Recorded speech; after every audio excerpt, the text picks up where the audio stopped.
Good afternoon, and thank you for tuning in. This morning I read something that I felt really telling. It was written by a woman named Laura Dodsworth.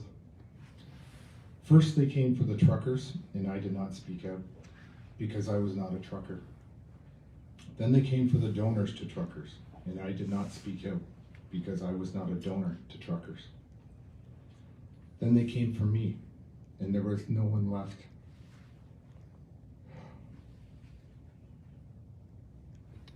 To speak for me.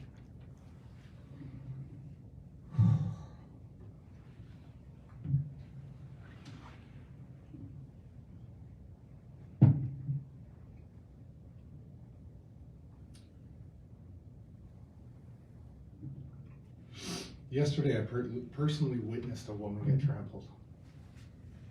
Her name was Candace Sarah. She's alive, despite the rumors. However, today, police are employing pepper spray against Canadians. So it's a dark day in our history. Never in my life would I believe anyone if they told me that our Prime Minister would refuse dialogue and choose violence against peaceful protesters. We're all in shock, and we are currently organizing legal counsel and support for those injured by police brutality and for those being arrested. Proud citizens demonstrating for their freedoms are now being apprehended for holding Canadian flags. They are being targeted for waving our glorious maple leaf. As we have seen, each time the government throws hurdles our way, it only strengthens Canadians' resolve. This demonstration has never been about COVID-19. It's been about the restrictions on personal autonomy that have been falsely justified for public safety. The infringement on our rights is now obvious and on full display in our nation's capital. 3 of our organizers, Chris, Tamara, and Danny, have been arrested on petty counts of mischief, and bank accounts of those who dared speak out have been frozen, including mine. All in Trudeau's desperate attempt to intimidate the opponents of his tyrannical regime. This is a grassroots movement, and others will fill their roles. Others have already filled their roles. People want a hero to rally around. There is no single person who leads this freedom convoy. This is ordinary Canadians who are asserting their rights. I'm certainly not a hero. I'm simply a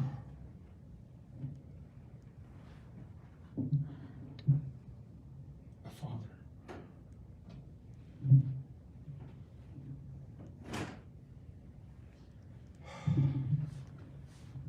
I never thought I'd see the day when law enforcement officers would be arresting citizens for the crime of exercising their charter rights and freedoms to free assembly and free speech. It remains to be seen if Canadian democracy can survive such an abuse of power.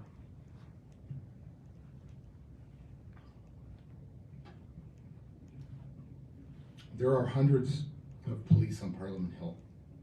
Many are here in riot gear holding military assault rifles. There are armored vehicles and police transport buses. For what? We have no answer to that question. When someone held up their arms to protect against a baton being swung at their head, the Ottawa police claimed that their weapon was being reached for. Now they are claiming that not a single protester was trampled. I saw it myself. I was 10 feet away. Minutes after Tamara Litch crouched down to be in a picture with a little girl while exchanging hugs and well wishes with fellow demonstrators, she was arrested for aiding and abetting mischief. The next day, Danny Beaufort pleaded with his fellow police officers right here beside me. He stood here, right here, and pleaded with his fellow police officers. And he was immediately arrested within the hour. This is very reckless, and it is escalating. It's escalating our support. That's all it's escalating. It's painful. Is this a democracy? Is this Canada? Can you hear democracy's death now? It rings louder than the truckers' horns. The mainstream media has portrayed us as anti-government. I read that this morning on the mainstream media. Well, I've been pleading with the official Canadian government to talk and read our plan, because the only plan that they have is violence. And the institution of a Chinese-style social credit score system, the entire federal government, all of the members of parliament at the federal level should be ashamed of themselves. They have failed us badly. But instead, they're going to give themselves a third pay raise throughout this pandemic, while other people are going to lose everything. We have always been a peaceful protest. There has never been violence in the 3 weeks that I have been here. Just peace, love, hugs, and singing "O Canada." The violence came to us when the police arrived. The police brought the violence. To that end, as a movement, we have chosen to peacefully withdraw from the streets of Ottawa. There is nothing to be gained by being brutalized by police. We will simply regroup as a grassroots movement. If the police can tame their insatiable need for violence and remove the barriers preventing us from actually leaving, we will peacefully withdraw starting today. The truckers will be initiating a charter challenge, seeking to have the court strike down the unconstitutional vaccine mandates that discriminate against us all. I'm going to read this from a dear friend.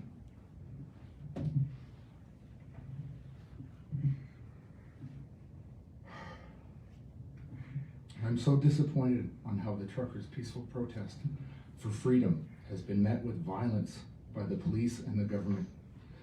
We call upon all Canadians to join us in a movement of silence and prayer. We pray for peace, freedom, and openness from the government to engage in a healthy discussion. We want safety and freedom for all Canadians.